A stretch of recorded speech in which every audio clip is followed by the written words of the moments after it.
Hello everyone, this is Adam Ledger, and as you can see from the first slide there, I'm at the University of Birmingham and I also have a theatre company. And Gulp is the second production by the Bone Ensemble to explore environmental issues, and it's currently on the spring leg of a UK tour, or was until Monday, where it's been performed at theatre venues, schools and on the rural touring circuit. Now, we'd earlier produced a very successful piece called Where's My Igloo Gone, which explored climate change, but by rejecting how kinds of dystopian imaginaries, I suppose, were, we felt, too often the basis of theatre work, and indeed artworks exploring environmental crises in general. So I'd really encourage you to see the trailer for Gulp, which I've had sent, but also in front of you is the trailer. So I'll send the trailer, but in front of you is the project website. So you can have a look at that perhaps during or after this little presentation. And I'll also send a link to the full film. And of course, please follow up and be in touch. So alongside Gulp and our other work, our deliberately more empathetic, positive work has sought to shift from the bleak mirroring of a problem, if you like, to a dramaturgy. And what I mean by that is simply the form and the content and the mechanics of the performance. So we're sort of trying to shift into a dramaturgy of a more storified encounter with an issue, where crucially audiences could feel empowered. And as well as being part of the really quite tricky area of impact and a ref impact case study, which I'll come on to, these two shows that we've made combine to form a piece of practice as research around performance and the environment. And I have some key questions which perhaps tie up what I've spoken about. And what I'm looking at is what characterizes empathetic, positive environmental dramaturgies, but also in terms of the mechanics of the work. The second question, how can participatory performance forge empowering and accessible experiences for family audiences? More on that in a moment. So part of our approach is to pioneer participatory performances. That is, audiences take part at points in the action. And there's a way that we structure that. So in response to some of the more negative artworks we wanted to produce work that in short went beyond reflecting the problem to exploring alternative views, positive ideas, and also showing how change and intervention are possible, often by getting spectators involved and thereby modelling a different behaviour. In terms of empathy, both of the shows have a character who undertakes a sort of journey, and on the left of that photo there you'll see this central character Ulik, who we follow all the way through the first show about climate change, Where's My Igloo Gone? And I think this is crucial as a strategy because it allows spectators both to see someone in a situation, someone they can identify with. So in Gulp, we wanted the feel of it also to be contemporary, a recognizable world.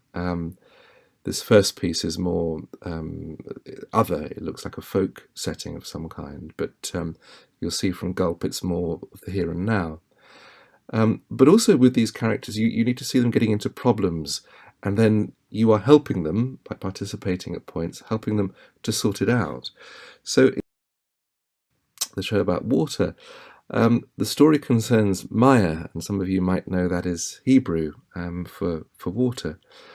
And Maya, wait for it, she gets sucked up a tap and travels to a set of locations or worlds where she encounters something to do with water and then returns to fix those things with the audience's help.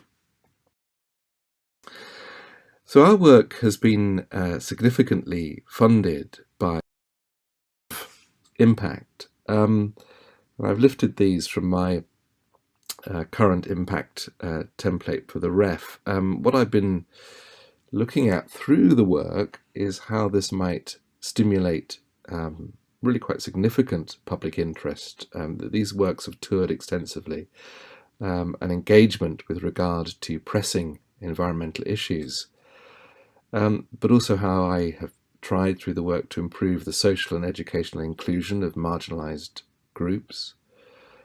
And I'll unpack this last one a little bit, how we've tried to change or affect or bring benefit to use that ref language, organisational practices of corporations and arts organisations alike, and often we've been a bit of a bridge between those.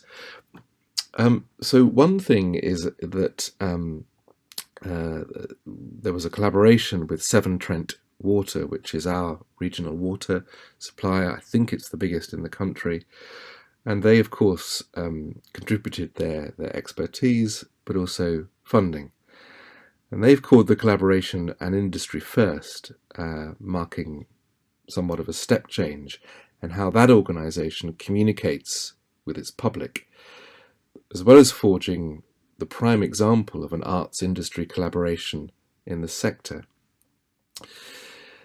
Now, we have to assess this in some way. So to give you one quick example around assessment, we do many things to gather feedback. We have some free text post-show questionnaires. And it's very interesting to notice on those that some analysis of that, what people simply off their own backs wish to write, is a recognition of, and I'll just draw out two key aspects of Gulp's storyline here. Around about a quarter of people just confirmed their absolute change of perception around water use and waste in particular. And then another 25% or so just wrote freely about their changed intentions in terms of behaviour around consumption, and really significantly, and I know many people of you work in this area, around the use of plastics, and actually most explicitly to cease the use of bottled water. The other thing that happened with the collaboration with Severn Trent was that they funded a graphic novel. It's a kind of children's cartoon strip version of the show. We've had 3,000 copies of that printed and disseminated. There will be an ebook as well. Perhaps I can share that with you all in due course.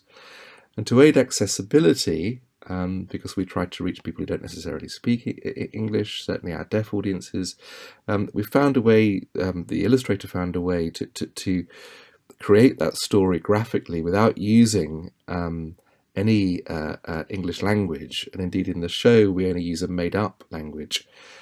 There's a really fantastic accompanying schools education pack. You can find that on the website I showed you earlier.